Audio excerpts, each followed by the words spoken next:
Car crashes happen every day, but some accidents are so disturbing that they leave a lasting impact. These are not just simple crashes. They involve strange circumstances, horrific outcomes, and chilling details. In this video, we'll look at 5 of the most disturbing car crash deaths of all time. Real stories of lives lost in shocking and unforgettable ways.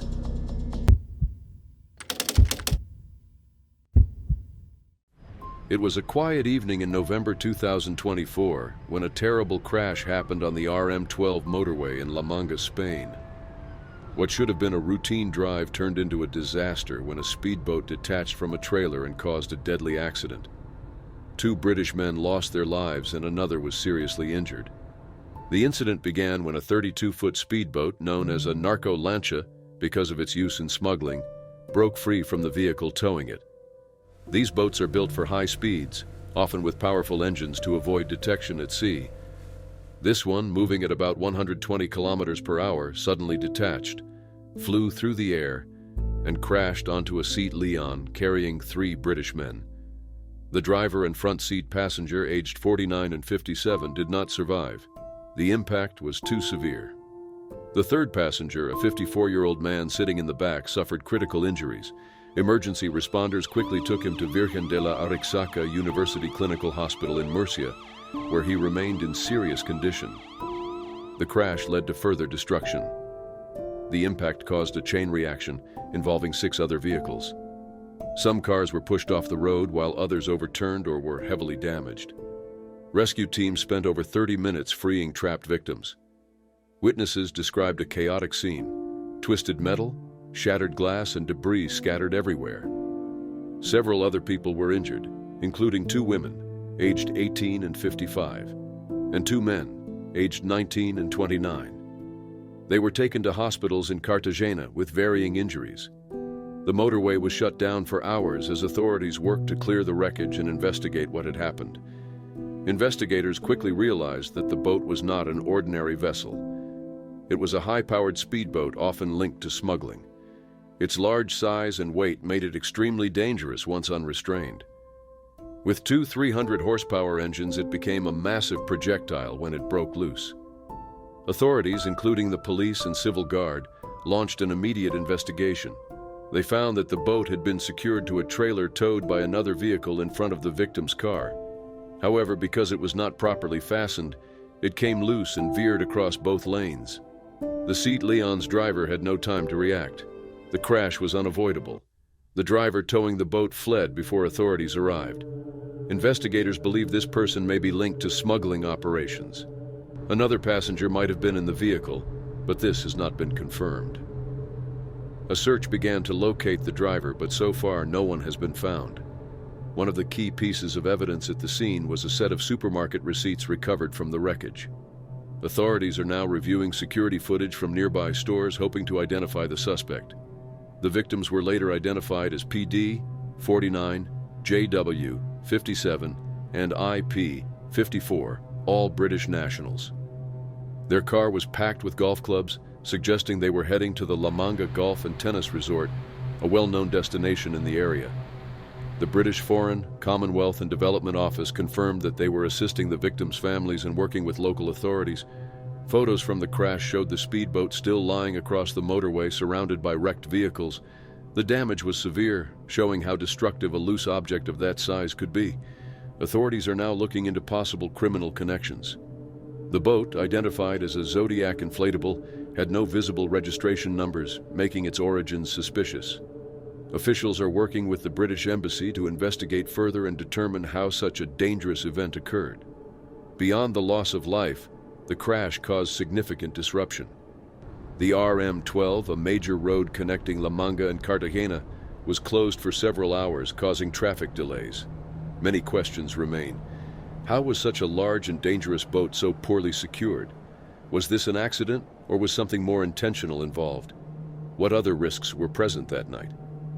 The driver responsible for towing the boat is still missing, leaving a major gap in the investigation. Authorities continue to search for answers, but for now, the families of the victims are left grieving a tragic loss.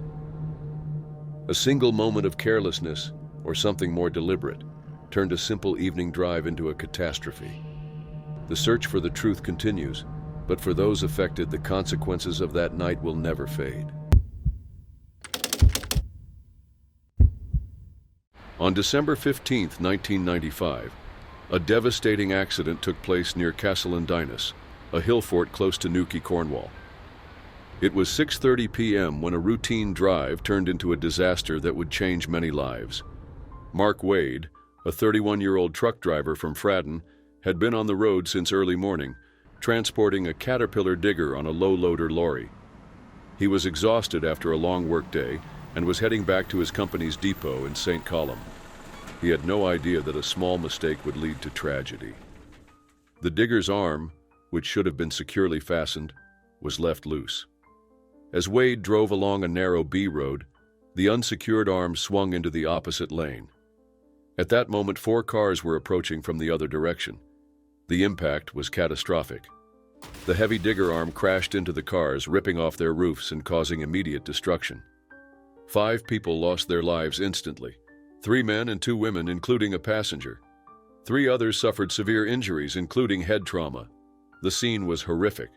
Emergency services rushed in with 10 ambulance crews from towns like Newquay, Wadebridge, Penzance, and Bodmin working tirelessly to help the injured. Firefighters and police officers fought to control the chaotic scene. However, for 5 people, nothing could be done. The scale of the destruction left many first responders deeply affected, with some later needing psychological counseling. Authorities quickly began investigating how this accident had happened. It was discovered that the digger's arm should have been secured with a metal pin and chains. These were available on the truck, but Wade had not used them. He believed the load was stable, unaware that he was handling it incorrectly. Further inquiries revealed that Wade had never received proper training on how to transport heavy machinery safely. His employers, Baisley Plant Hire and Chepstow Plant Hire, had failed to provide the necessary instruction. As a result, both companies were held responsible for negligence. They were fined a total of £500,000 for failing to ensure safety procedures were followed. Wade, however, was not given a prison sentence. Instead, he was sent to a psychiatric hospital after being diagnosed with severe post-traumatic stress disorder, or PTSD, and depression. 2 psychiatric reports confirmed that he was mentally unwell due to the accident. Judge Graham Cottle described Wade as a hard-working man who never intended harm. A petition signed by over 1,000 people urged the court to show leniency, emphasizing that Wade was already suffering from the emotional burden of what had happened. The judge agreed, acknowledging that Wade would carry the weight of that night for the rest of his life. For the families of the victims, the pain of losing their loved ones was permanent. But they weren't the only ones struggling. Many first responders who arrived at the scene that night carried the emotional scars for years. One of them was Richard Bobeck, a firefighter from St. Columb Major Fire Station. Richard was one of the first on site, witnessing the devastating wreckage and the loss of young lives. The experience deeply affected him. Richard was known as a dedicated firefighter and a loving father to his 2 daughters, Selena and Anya. However, the trauma of that night overwhelmed him. 8 months later, unable to cope with what he had seen, Richard tragically passed away. At the time, awareness of PTSD was not as widespread, and Richard did not receive the mental health support he needed. His daughters later spoke about how their father's loss changed their lives forever. Selena shared emotional memories of him, recalling his kindness and the years they lost together. Years later, Richard's dedication was honored. His name was added to the National Fire Brigade Memorial in London, and a plaque was placed at St. Colum's Fire Station. Retired and current firefighters attended the ceremony, sharing stories of his humor and generosity. The Castlendinus crash remains one of Cornwall's darkest moments. The consequences extended beyond that night, affecting families, first responders, and even Mark Wade himself. The accident is a reminder of the devastating impact that one small mistake can have.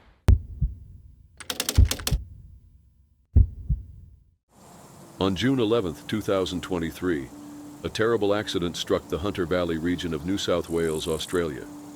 What began as a joyful wedding celebration ended in an unimaginable tragedy.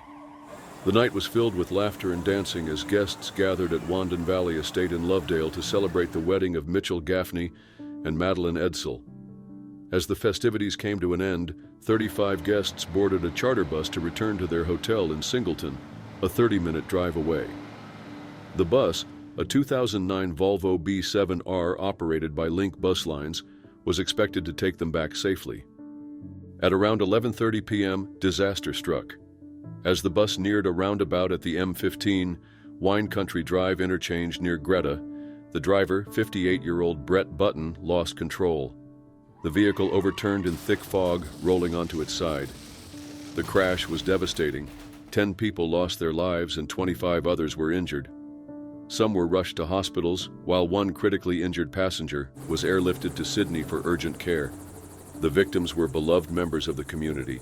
Among them were 22-year-old Kaya McBride and her mother Nadine McBride, 52. Others included 21-year-old Kane Simons, 29-year-old Zachary Bray, Angus Craig, Tori Cowburn, and Rebecca Mullen, as well as Darcy Bullman, 30, and Andrew and Lynon Scott, both in their 30s. Many were part of the Singleton Roosters Australian Rules Football Club. Their sudden loss left the community in deep grief. Authorities launched an immediate investigation. Button was arrested at the scene and taken to Cessnock Police Station. A drug test revealed he had taken tramadol, a strong prescription painkiller, in the past 24 hours. The dosage was higher than recommended, and the medication is known to cause drowsiness and impair judgment. Further inquiries uncovered that Button had suffered from chronic pain since the 1990s and had been using tramadol for decades. In 2022, a doctor diagnosed him with dependence on the medication, leading to his removal from a previous job. Despite this, he continued working as a driver. Investigators later confirmed that Button had been speeding when he approached the roundabout, ignoring the poor visibility due to fog. His impaired state and reckless driving ultimately led to the crash. News of the crash spread quickly, leaving the nation in shock. Survivors not only faced physical injuries but also emotional trauma. Many later spoke in court about their terrifying experiences. One recalled being trapped under the wreckage, struggling to breathe. Another shared the heartbreak of losing a close friend that night. Button was initially charged with 10 counts of dangerous driving causing death and 1 count of negligent driving. As the investigation continued, prosecutors considered more serious charges. In January 2024, he was charged with manslaughter. However, in a later plea deal, those charges were dropped, upsetting many victims' families. Instead, Button pleaded guilty to 10 counts of dangerous driving causing death, along with other related offenses. During the trial, it was revealed that he knowingly took more tramadol than prescribed before driving. He had even joked about the risks. In court, he admitted full responsibility for the tragedy. In September 2024, Button was sentenced to 32 years in prison, with a non-parole period of 24 years. While this provided some closure, many families felt the justice system had not gone far enough. The decision to drop the manslaughter charges left them frustrated, believing the full impact of the tragedy had not been recognized. In response to the tragedy, a fundraising campaign was launched to support the victims' families. The Hunter Valley Bus Tragedy Fund, managed by Rotary, raised nearly $1.5 million to assist with medical expenses, funeral costs, and financial hardships. Donations poured in from across Australia, even from people who had never met the victims. As time passed, many questioned if the crash could have been prevented. Should Button have been allowed to drive despite his medical history? Could stricter monitoring of commercial drivers have made a difference? And were bus safety measures strong enough to prevent such a disaster? For the victims' families, these questions remain unanswered. They now face the painful reality of moving forward without their loved ones. As for Brett Button, he will spend decades in prison, carrying the weight of a decision that changed so many lives in an instant.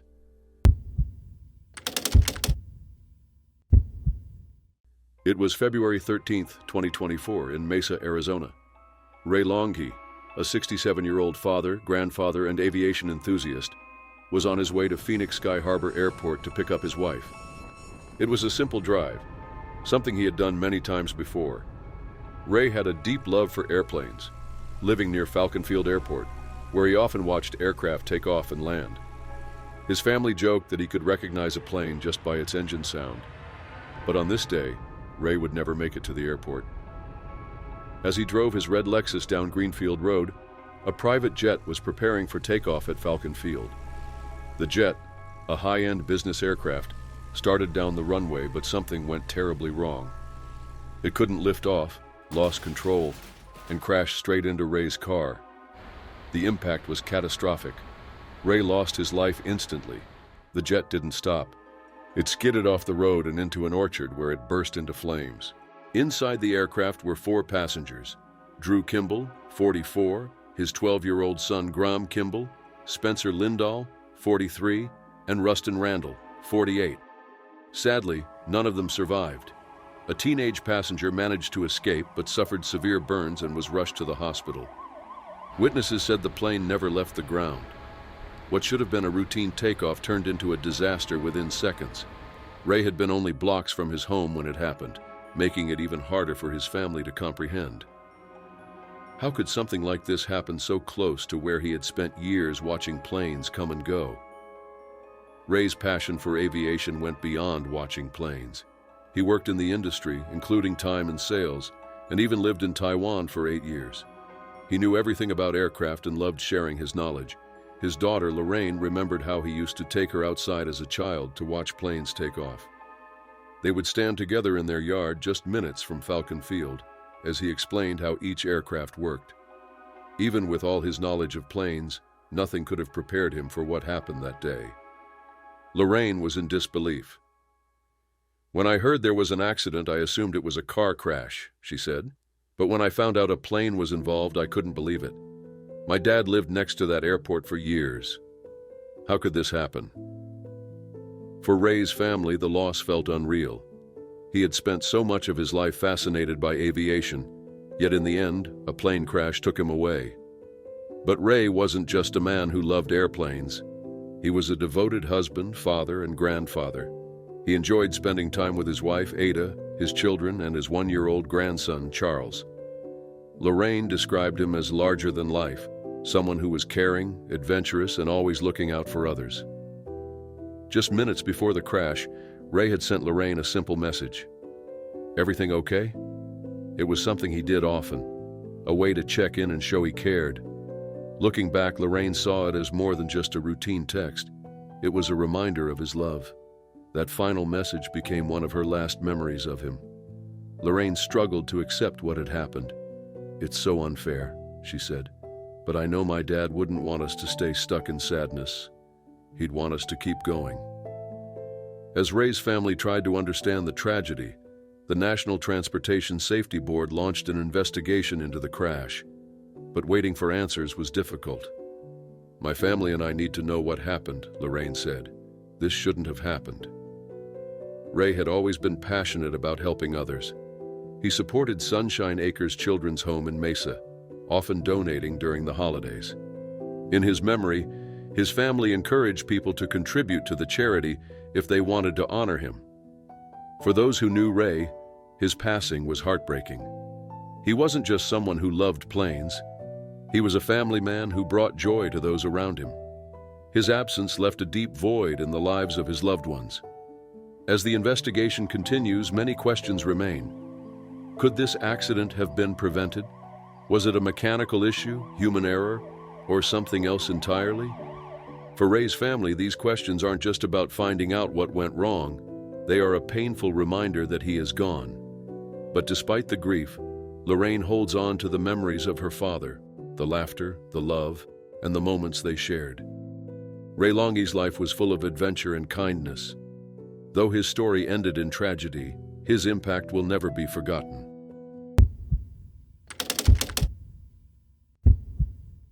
On July 18, 1969, on Chappaquiddick Island, off Martha's Vineyard, Massachusetts, an event involving Senator Edward "Ted" Kennedy would leave lasting questions and alter his career forever. At 37, Ted Kennedy was a rising figure in American politics, the youngest of the Kennedy brothers. His brothers, President John F. Kennedy and Senator Robert F. Kennedy, had both been tragically killed. In 1969, Ted was a key figure in the Senate, serving as the youngest Senate Majority Whip and being seen as a possible candidate for president in 1972. That day, Kennedy had been part of a boat race near Martha's Vineyard. Afterward, he attended a gathering with friends and political figures, including 6 women who had worked on Robert Kennedy's presidential campaign. One of them was 28-year-old Mary Jo Kopechne, a political secretary with a bright future. Around 11 p.m., Kennedy left the party with Mary Jo, claiming he was giving her a ride back to her hotel. However, she had left behind her handbag and room key, casting doubt on his explanation. Around midnight, a police officer saw Kennedy's car speeding on an unpaved road near Chappaquiddick. As the car neared a small bridge, Kennedy lost control, and the car plunged into a tidal pond, landing upside down. Kennedy managed to escape, but said he couldn't reach Mary Jo, who was trapped inside. The water was cold, and the current was strong. Instead of getting immediate help, Kennedy walked back to the party, passing several houses. He told his cousin, Joseph Gargan, and his friend, Paul Markham, about the incident, but no one called the authorities. Kennedy then left and swam to Edgartown, where he was staying. He changed into dry clothes, which raised suspicions later on. Hotel staff reported seeing him walking calmly around the hotel. The next morning, he seemed unaffected, even complaining about noise from a nearby party. It wasn't until mid-morning that he finally reported the accident. By that time, fishermen had already found the car, and divers recovered Mary Jo's body. The delayed response and Kennedy's actions raised many questions. Why didn't he get help right away? Could she have been saved if he had acted sooner? The investigation was brief. Kennedy gave a televised statement saying he was overwhelmed with panic and grief, which led him to leave the scene. But details of the night remained unclear. Later reports revealed Kennedy had told friends and family to stay quiet about the events. Many suspected his actions were more about protecting his political career than responding out of concern. Despite the unusual circumstances, no autopsy was performed on Mary Jo's body. There were rumors that she might have been pregnant, but there was no evidence to support this. John Farrar, the diver who recovered her body, suggested that she could have survived for hours inside an air pocket in the car. If Kennedy had sought help sooner, she might have been saved. In the days after the incident, Kennedy appeared deeply shaken. His friends described him as withdrawn, and his wife, Joan, suffered a miscarriage during this time. His father, Joseph Kennedy Sr., whose health was already declining, reportedly worsened after the scandal. Legally, Kennedy faced little consequence. He pleaded guilty to leaving the scene of an accident and received a 2-month suspended sentence. Despite the controversy, Kennedy continued to serve in the Senate for decades and became a respected lawmaker, though the Chappaquiddick event severely impacted his reputation and dashed his presidential aspirations. Mary Jo Kopechne's story is often overshadowed by the political fallout.